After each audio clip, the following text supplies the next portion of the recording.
So, I just finished Cobra Kai Season 2. I know these are taking a while, but you gotta realize I'm not watching movies right now. I'm watching full-on seasons of a show that range from, 30 to 45 minutes sometimes. So, anyway, Cobra Kai Season 2 is pretty good.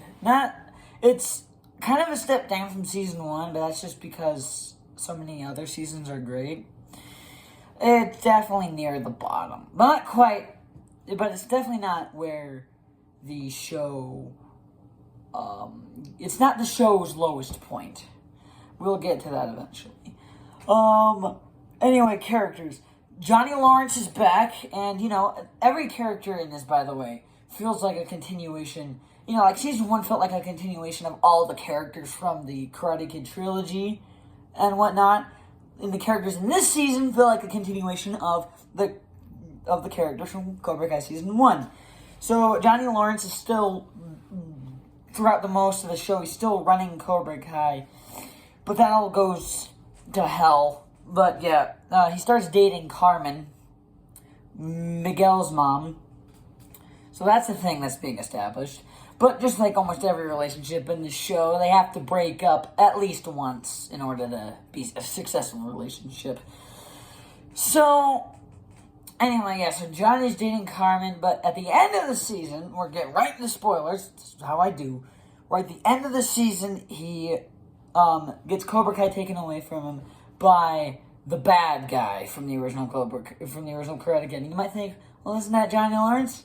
No, the bad guy is John Kreese. Yeah, he's back. He came back. I don't remember if I mentioned this in the other season review, but he came back at the end of the episode as a nice little cliffhanger, and then they fight. But then Johnny lets him in, but this is like letting, a creeper into your Minecraft compound because he's going to blow shit up. And then he takes over, just like that. He takes over at the end of the season.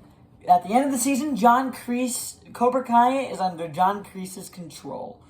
Anyway, Daniel LaRusso is also back, and he's now opened Miyagi-Do to fight again in this kind of war against Cobra Kai. And, Johnny and him almost become, get a peace pact until Samantha LaRusso and Robbie Keane have to stay over at his house, at Johnny's house, because she's drunk. Anyway, yeah, Robbie's back.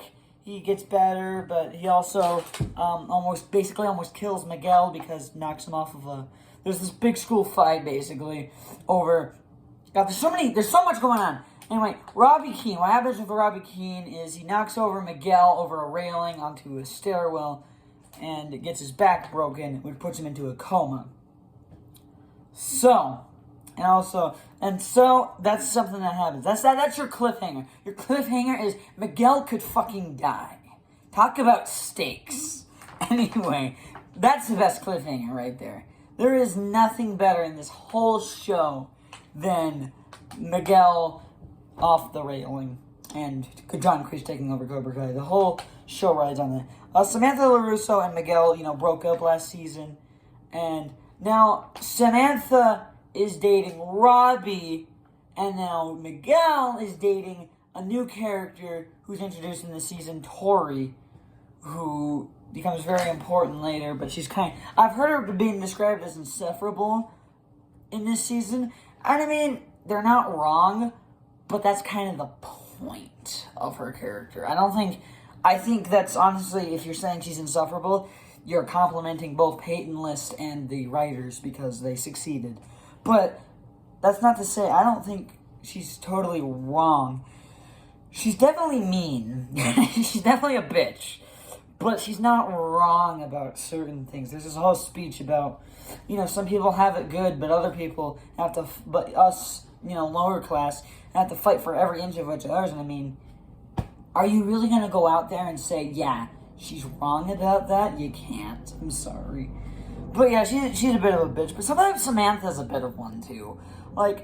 Amanda's, LaRusso's wife.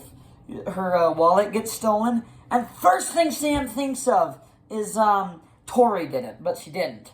So, Samantha is a little bit to blame for their rivalry. Just saying. But anyway, I think there's just a few other small characters to talk about. Bert, he was in the first season. Bert is the short guy. He's in here. He's always in the background. He's like one of the few. He's not an extra. Bert's awesome. Bert is Bert. We're not to the real good Bert yet, but we're to a pretty awesome Bert. As far as Berts go, Bert from Cobra Kai ranks at least second place among the Berts I know of. Bert. Yeah, and he has this little other friend. I don't remember what his name is. I can never remember his name. But he's there. And they have this whole fight, and this fucking, security guard just comes up, lifts one up into his shoulder, and, pulls Bert by, the shirt. And, it's yeah, good, congrats! You broke up the easiest fight of, 2 4'2" guys. They're probably not that short, but they seem... But they're the two of them are very short. Chris and Mitch start off as, they're, good friends, and they joined Cobra Kai in this season. And, Mitch will be known by a bunch of aliases. His first, nickname is Assface. But Chris doesn't, I think he did gain a nickname, but they never call him that. They always just call him Chris, because they go over the Miyagi-Do. So yeah, and then they have a rivalry, they have a good fight. Chris wins that fight. Not Mitch. Not Assface. Assface would never win that fight, because Chris is more badass than Assface. Assface is kind of a jerk. Oh yeah, no Kyler in this season. I just realized that there is no Kyler in this entirety of the season. Moon is back. I think she's a little bit important. Yasmin's not in this whole season. She's in France, apparently. I don't know why they did it that way, but yeah, she's not here for the entire season. Anyway, so Moon comes back, and the reason why I'm mentioning Moon at all, because she's kind of important to Hawk's character. Why the hell I haven't mentioned Hawk yet is beyond me. So... God, the echo in this room is terrible. Hear that? Isn't that awful? Anyway, I need to get a microphone. I think a microphone or something would prevent that horrible echo. Anyway, so Moon's important because she starts dating Hawk and breaks up with him. Which, again, like I said with Carmen and Johnny, everybody has to break up at least once in order to be in a relationship. But yeah, Hawk's character, he starts becoming a real big, capital A asshole in this season. And this isn't Hawk at his best, but it's Hawk, this is full-on rage mode Hawk. And it's everything's symbolized too. When he has the blue haircut, that's good Hawk. But he has the red haircut now, that's bad Hawk. And bad Hawk is badass. Let me tell you, Hawk in this season, he kicks so much ass. He's just so cool in this season. But he doesn't, but I don't know if he peaks here. I don't know where he peaks, because there's 2 different Hawks, basically. Well, there's kind of 3. There's Eli, the loser Eli. There's Hawk, the badass asshole. And then there's Eli Hawk, I guess you could say. The badass good guy. Anyway, yeah, but it's so important to his character. Anyway, the season overall is pretty good. Most of the seasons are pretty good. There's only 2 that I'm going to review that not a fan of. But I'm a fan of everything else. Season 2, it's definitely not as good. I don't remember, what did I rank Cobra Kai Season 1? I reckon a 9 out of 10. I'm hoping I did. But, I'm going to just give it a ranking now. It's 7 out of 10. It's a solid, good show. Good show. Pretty good advancements in the story of Cobra Kai. Anyway, more about the show. The soundtrack's still great. Always little nods, when they go back to school. Most of the seasons take place in the summer. Also, fun fact, the last episode of this season takes place over a day. We're talking about the entire course of a day. We're talking, from, very early morning, maybe, 1.5 hours before school starts, all the way to, 7 in the afternoon. We're talking, an entire day. They don't advance. I don't know why I find that so cool. It's just one day. And it's so cool to me.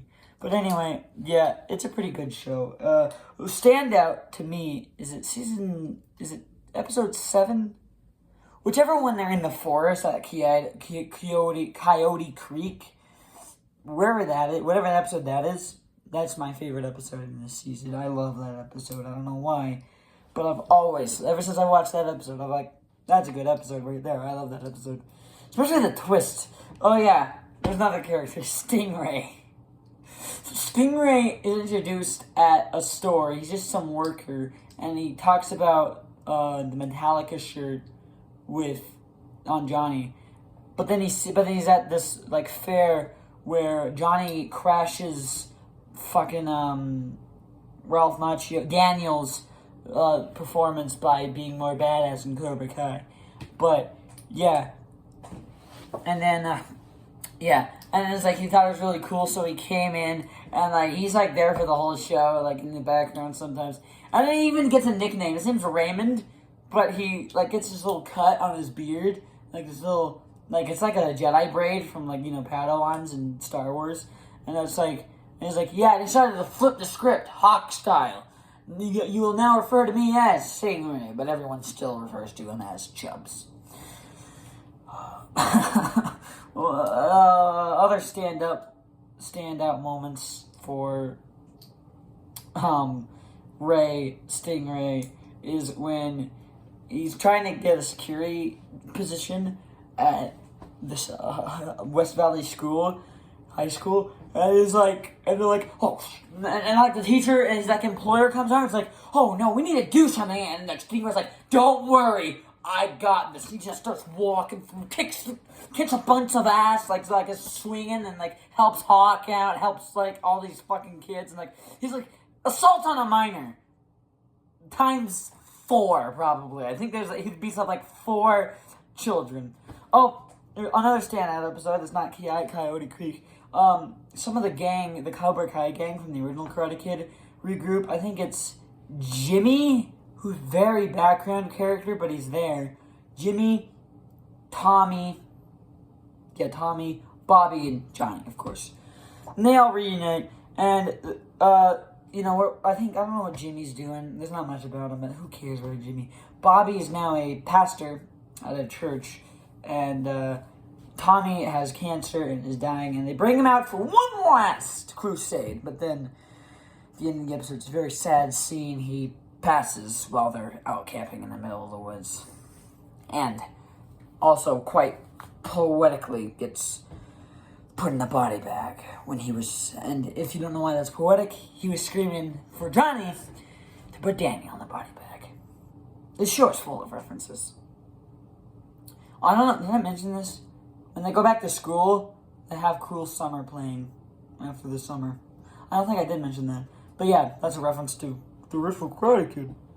There's a lot of references to the Karate Kid. I don't know if you know that. But anyway, so yeah, 7 out of 10. Good season. Definitely not the best, but definitely not the worst. There are worse seasons, honestly. But the thing about it, though, is it's so season 1 that it's not really distinct. Most seasons are very distinct in what they are. And honestly, it's probably top 4. Well, let's see, there's 8. Probably top 5, at least. Or we'll probably no, I don't know. We'll see. But it's pretty good. So that's all about it. That's all for this time. If you enjoyed, leave a like, leave a comment, and I will see you next time.